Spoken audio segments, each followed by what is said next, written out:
I think it's fair to say that Jonathan Hickman is the Grant Morrison of Marvel. Both of these writers have a reputation for writing stories that are pretty out there, that are very trippy, esoteric, and they're not very accessible to everyone. And Hickman's first volume of Avengers proves this. If you're not a fan of grand scale, dense, dry, sci-fi and cosmic stories, you will not like this book at all. In fact, there's a pretty good chance you'll end up hating it, and even if you do like it, you'll have to read it multiple times like I did to truly appreciate it. So the basic premise is that following the events of Avengers vs. X-Men, Tony Stark and Steve Rogers, aka Iron Man and Captain America, both recognize that the threats they face are growing larger and larger, and that the Avengers have to expand in order to properly combat these threats. The latest one of these is Ex Nihilo and his sister Abyss. They're basically two ancient beings older than mankind itself, and they're trying to change the very life on Earth, and in the process they're killing millions, but they're also creating new species by speeding up evolution. They're kind of like gods. So while the story seems very simple from the short summary I gave you guys, it's actually quite complicated and it's pretty sci-fi. The story deals with the themes of evolution, the purpose of life, should progress be forced to happen simply for the sake of progress, should beings die just for evolution to happen, and it also deals with the origins of life itself. As I stated before, it can be very dense, it can be very out there, to the point where I had to read this thing like 4 times before I completely understood everything that was happening. This is a positive and a negative. The positive side is that the book has huge rereadability. You constantly notice new things as you go through it, and though the story got better each time I completed it. The negative side comes from the fact that it's very, very dense. You need to be in the right mood to read this, and you constantly have to pay attention to everything that's going on. If you miss even a small detail, you're going to be asking yourself, what the fuck is going on later on in the story? Another potential problem is that so much is set up in the first volume, and the ideas are so grandiose, you need to keep reading this book on a monthly basis and constantly keep track of everything that's going on, both here and in Hickman's New Avengers title. Both titles... before either titles even came out, Jonathan Hickman said that he planned out a 100-issue storyline spanning both of these books. Right off the bat, this feels like something you should read all at once, like when the run's completed, rather than something that's still progressing, and that can be a problem for some people. You know, it's kind of like saying all of this is going to pay off, all of this is going to be really cool, and you want to believe it, but we just aren't at that point yet where you can sort of buy what he's selling. You know, it's kind of a weird situation. Now, I'm kind of skeptical that Jonathan Hickman's even going to be allowed to tell this 100-issue story he wants to tell, especially since similar runs at Marvel were cut off abruptly, like Matt Fraction's Iron Man, thanks to relaunches like Marvel Now. Maybe Marvel will let the guy finish the story he wants to tell before he has to get off the book because of another relaunch. But I don't know. I'm really skeptical he's going to be able to tell the story he wants to tell, simply because of these every 2-year relaunch things that Marvel seems to be doing all the time. That being said, this was really, really, really damn good. While I'm not usually a fan of these big cosmic storylines, it worked here because the inter-character relationships are done in such a great way, and the banter between them is so entertaining, you just can't help but love everything that's going on. Several people have said that the series is very dry, and I agree to a point. The characters take everything that's going on very seriously here, and it can come off as humorless or even soulless, but honestly that's not really the case in my opinion.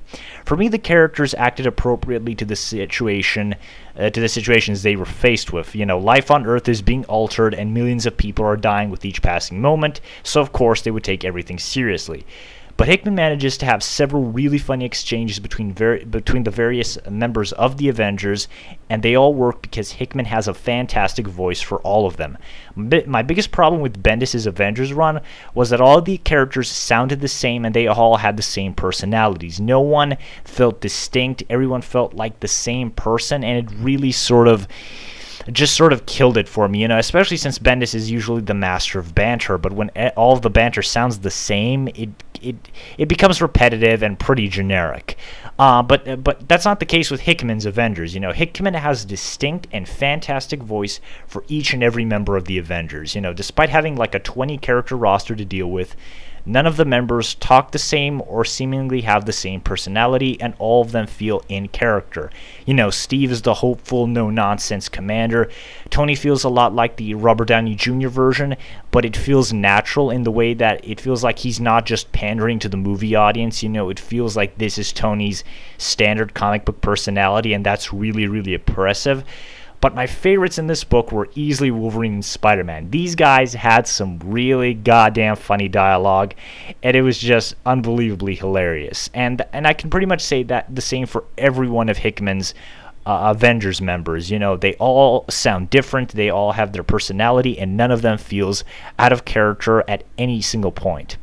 I also like that Hickman is letting more obscure characters get into the big leagues by making them Avengers. People like Shang-Chi, Hyperion, Smasher, Captain Universe, and a whole lot of other guys, including mutants, are becoming Avengers, and they're really sort of getting into this, getting the opportunity to shine through.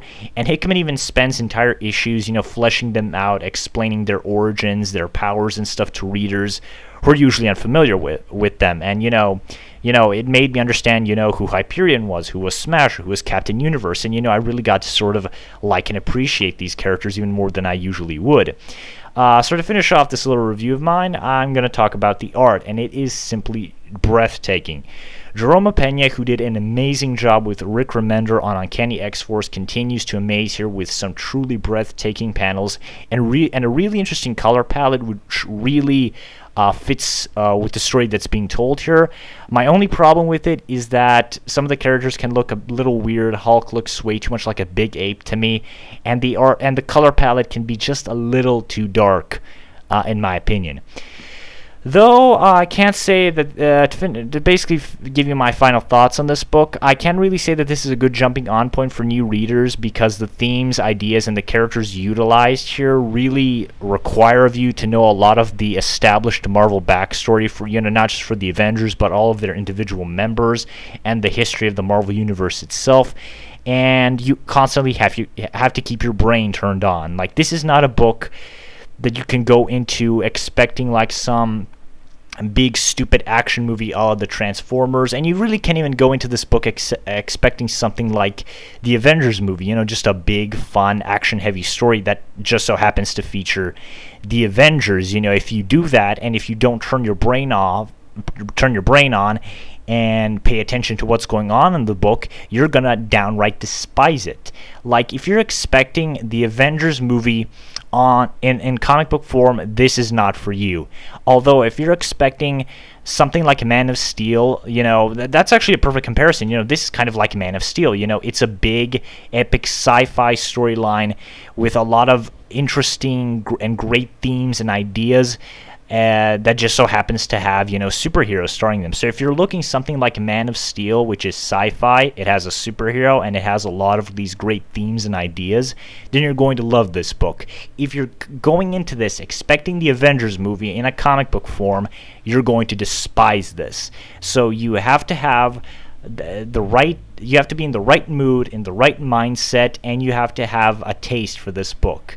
If you don't like sci-fi storylines like some of the people I know, including Ronan Reviewer, who really isn't that big of a fan of sci-fi, or so he tells me, you're not going to like this book. But me, I thought it was fantastic. I think Hickman has a fantastic voice for all of the various members. Jerome Pena's art just continues to be breathtaking to me.